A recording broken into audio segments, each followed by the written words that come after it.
16 after 7. Hello again, and thanks for staying with the AM report. So, now that Russian President Vladimir Putin has confirmed that he will attend the BRICS summit, it's up to South Africa to decide whether it will arrest him when he actually arrives. The International Criminal Court has issued an arrest warrant for Putin over alleged war crimes in Ukraine. His country invaded Kyiv, you might remember, in February last year in what's been described as a special military operation. Let's make sense of the possible scenarios. Bring in Dr. Siphumelele Duma, who's a Postdoctoral Research Fellow with the Institute for Pan-African Thought and Conversation, joining us via our video link this morning. And Doc, it's great to see you.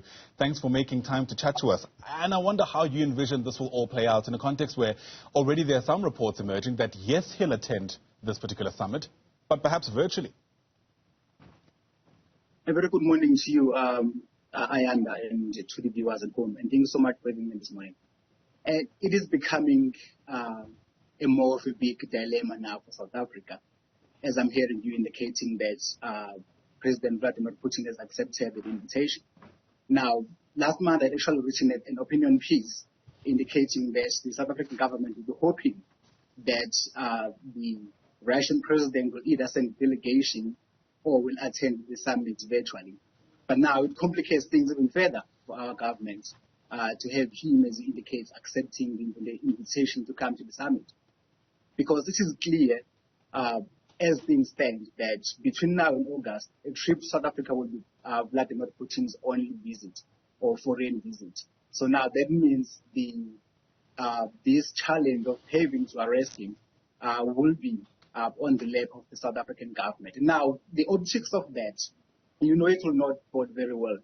For South Africa. First of all, we know that it will be really difficult for South Africa to arrest the Russian president, not only because he is the sitting head of state of a global superpower, and we are aware of the relations between South Africa and Russia. And these relations are at multiple levels. So we have very strong bilateral relations with Russia, like between the governing party and the Russia as a state. And at a BRICS level, at a multilateral level. So it will be very difficult to envision the South African government ordering the forces to arrest the Russian president. I just don't see it happening. No matter how I've tried to look at it, it just does not happen. Sure. That will obviously have a major hit on South Africa's international credibility. Already, the image is dwindling internationally for the country. You know what happened in the aftermath of the departure of Omar al-Bashir, despite the local courts having ordered the South African government to detain the former head of state of Sudan and hand him over to the ICC for trial.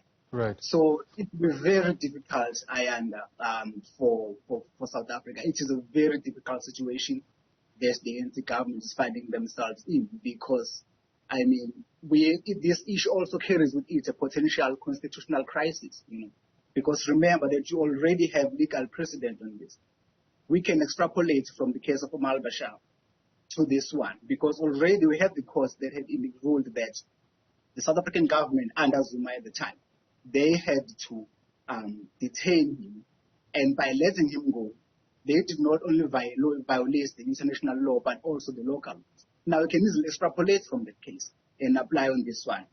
The similar conclusion will be reached because the cases are more or less similar. Yes. So if the failure to arrest him, again, I do not see the South African government arresting the Russian president if and when it does come to the country.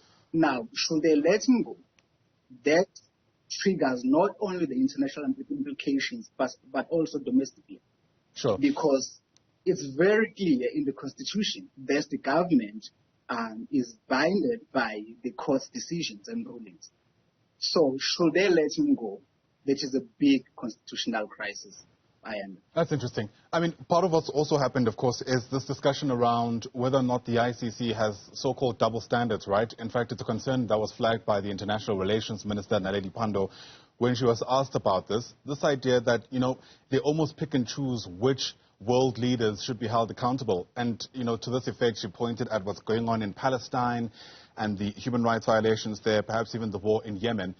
To what extent does she have a point? Or are you just finding that this is just a case of whataboutism in order to allow the government, again, to be able to sidestep its obligations to the ICC? It is a valid point, Ayanda. You can look at the previous cases where the court has mainly focused in terms of indicting the people who are responsible for the so-called war crimes or crimes against humanity. There is a point in that the courts mainly focus on the African leaders, the Middle East, as well as Eastern Europe. There's a point in that.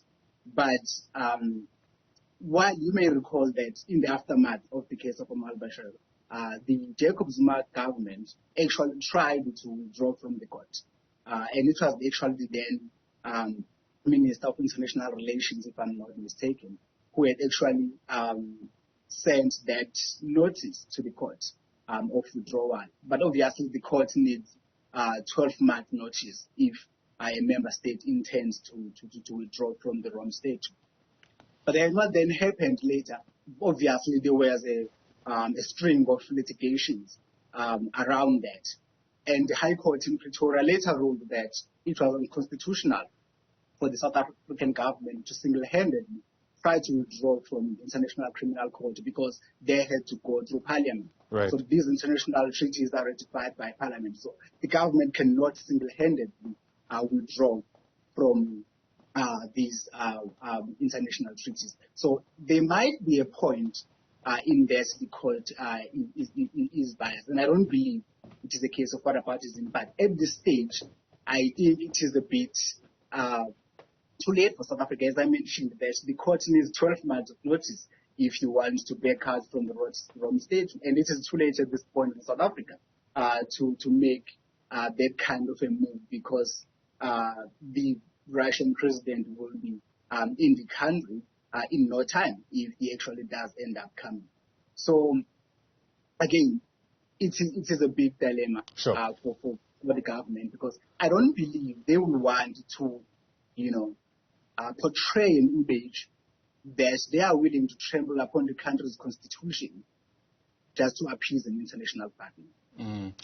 Yeah, it's almost what are they willing to trade given what's at stake. But the ICC itself also has jurisdiction over crimes committed in the territory of a state party or a state which has accepted its jurisdiction. And in this case, right. We know that Ukraine has, of course, accepted the jurisdiction of the ICC, and that's why there's so much pressure on South Africa to do something about this. But if the country doesn't, if South Africa just ignores the ICC, it's also going to draw into sharp focus questions around the effectiveness of multilateralism and these transnational institutions. Do all of these laws matter if people simply don't cooperate with them? Now, it is very unfortunate that the International Criminal Court is heavily reliant on member states for cooperation for the execution of these arrest warrants. I don't believe there's that much that they can do if a member state to the Rome Statute does not actually execute the arrest warrant. And yes, you are correct. Ukraine is actually not a member is not a signatory to the Rome Statute itself, but they've accepted the jurisdiction. They've done that twice. I think it was 2015 and 2016. So that gives the court jurisdiction over this case. And I actually remember when the arrest warrant was recently issued, and the Russian government actually came out with guns blazing, indicating that they have no obligation to the Rome Statute. But obviously the ICC, trashed those remarks by indicating that obviously they do have jurisdiction over crimes that are committed in the country that has accepted its jurisdiction. So the main challenge for the ICC is that it does not have that much power to actually forcefully compel the member state to actually execute this arrest warrant. You remember that back in when they were actually investigating South Africa's failure to arrest Omar al-Bashir and hand him over, they later ruled that while they found South Africa having violated its obligation to the Rome Statute, they did not refer them to the Committee of State Party, which means that they did not, South Africa faced no consequences at the time for their failure to uphold their obligation to the Rome Statute. So even at this stage, it is also difficult to, comprehend what consequences could South Africa face directly from the court. All right. We can just now speculate what can happen to South Africa in as far as its geopolitical standing are concerned, as far as its Western allies are concerned. So it is very difficult to know what the court itself will do. The speculations that we are making right now are in relation to the international dynamics. Absolutely. It's more about... Yeah, point well made. It's more about the optics and, what happens next, so to speak. So we'll have to watch this space and see how it all unfolds. Dr. Siphumelele Duma, it's great speaking to you, sir. Thanks very much indeed for giving us your time. He's a research fellow at the Institute for Pan-African Thought and Conversation. Once again.